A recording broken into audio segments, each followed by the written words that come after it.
Financial markets పై పట్టు సాధించాలనుకునే వాళ్ళు రేవంత్ కండక్ట్ చేసే వెబినార్ కోసం ఈ నెంబర్ కి కాల్ చేయండి. సుమన్ టీవీ ప్రేక్షకులకు నమస్కారం. నేను మీ రేవంత్. సో రీసెంట్గా ఒక ఆర్టికల్ చదివాను, చాలా ఇంట్రెస్టింగ్గా అనిపించింది. సో మార్కెట్లో కన్జ్యూమర్ లోన్ బబుల్ అనేది చాలా ఎక్కువగా బిల్డ్ అవుతోంది అని మనం దాదాపుగా 3-4 months బ్యాక్ కూడా డిస్కస్ చేసాం. సో బేసిక్గా రీసెంట్గా వచ్చిన డేటా ఏం చెప్తుంది అని అంటే గోల్డ్ లోన్ డిఫాల్టర్స్ కూడా ఎక్కువైపోతున్నారు. సో 2020తో కంపేర్ చేస్తే, అంటే కోవిడ్ పీరియడ్తో కంపేర్ చేస్తే మనకి going further gold loan defaults అనేవి చాలా ఎక్కువగా పెరిగిపోతున్నాయి.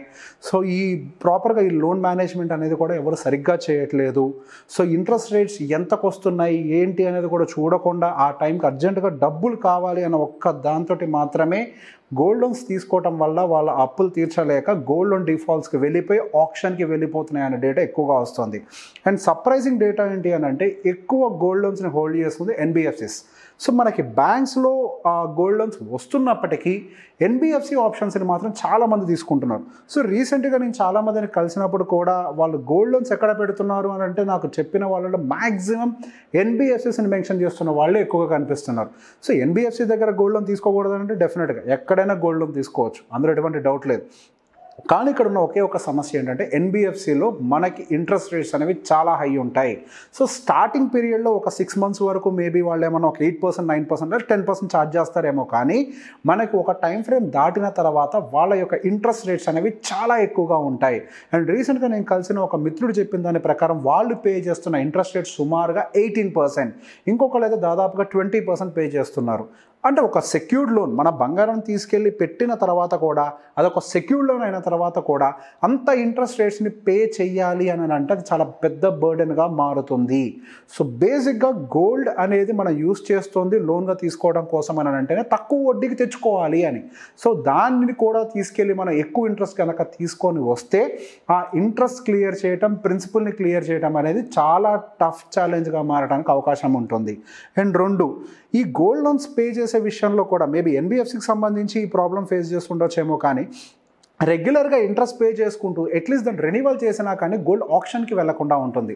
అదే కొంతవరకు గవర్నమెంట్ బ్యాంక్స్ లాంటి వాటిలో అయితే కనుక మీకు ఒకేసారి ఇయర్లీ వన్స్ ఇంట్రెస్ట్ పే చేయడానికి కూడా ఆపర్చునిటీ ఇస్తారు.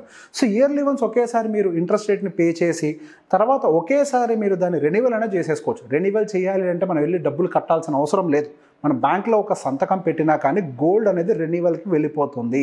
సో రెన్యువల్తో పోయేదాన్ని ఆప్షన్ దాకా తీసుకువెళ్ళటం అనేది చాలా ప్రాబ్లం అవుతుంది.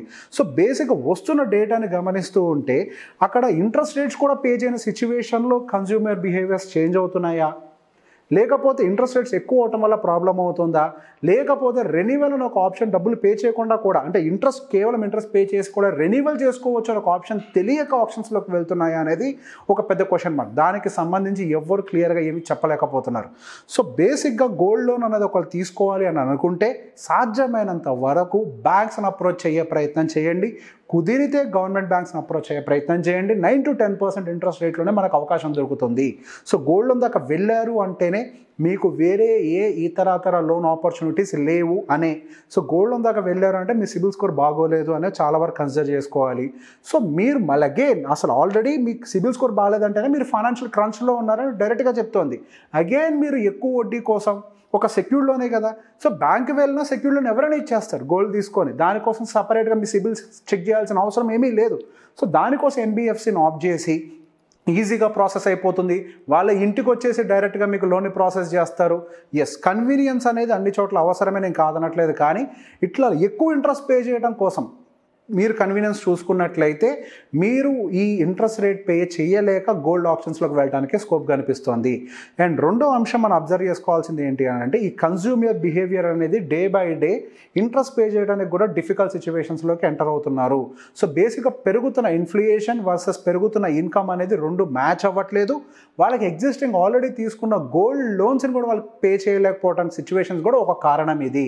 సో రీసెంట్గా మనం చూసినట్లయితే మనకు ఆల్రెడీ ఇన్ఫ్లేషన్ అనేది పెరిగిపోతుంది, అన్ఎంప్లాయ్మెంట్ అనేది కూడా పెరిగిపోతూ ఉంది.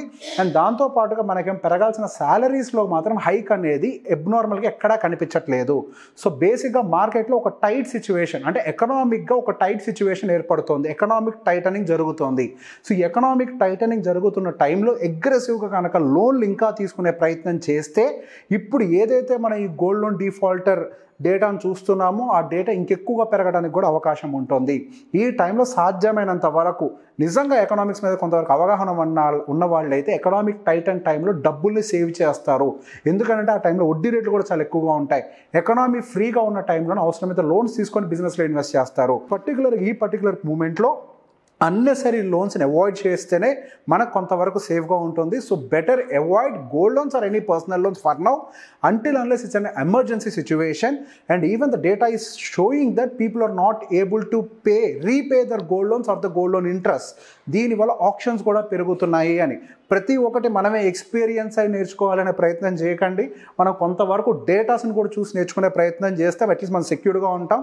మార్కెట్ ఎకానమీ చాలా టైట్గా నడుస్తుంది. దాన్ని రెస్పెక్ట్ చేసినట్లయితే మనం కూడా ఈ డిఫాల్టర్స్ లిస్ట్లో చేరకుండా ఉంటాం. సో డెఫినెట్గా over the period of time దీని ఇంపాక్ట్ అనేది మీకు ఇప్పుడు నేను చెప్తున్నాను, బట్ మీరు డైరెక్ట్గా మార్కెట్లో ఒక టైంకి ఎక్స్పీరియన్స్ చేస్తారు. Maybe with in 6 months to 1 yearలోనే మనకి ఈ మార్కెట్ టైటనింగ్ సిచ్యువేషన్ అనేది అందరికీ క్లియర్గా కనిపిస్తుంది. సో బేసిక్గా ఈ ఎకానమీ టైటనింగ్ టైంలో మాత్రం లోన్స్ని మాత్రం దయచేసి అవాయిడ్ చేసే ప్రయత్నం చేయండి. ఈ వీడియో కనుక మీకు నచ్చినట్లయితే లైక్ చేయండి, షేర్ చేయండి. Thank you very much. Financial markets పై పట్టు సాధించాలనుకునే వాళ్ళు రేవంత్ కండక్ట్ చేసే వెబినార్ కోసం ఈ నెంబర్ కి కాల్ చేయండి.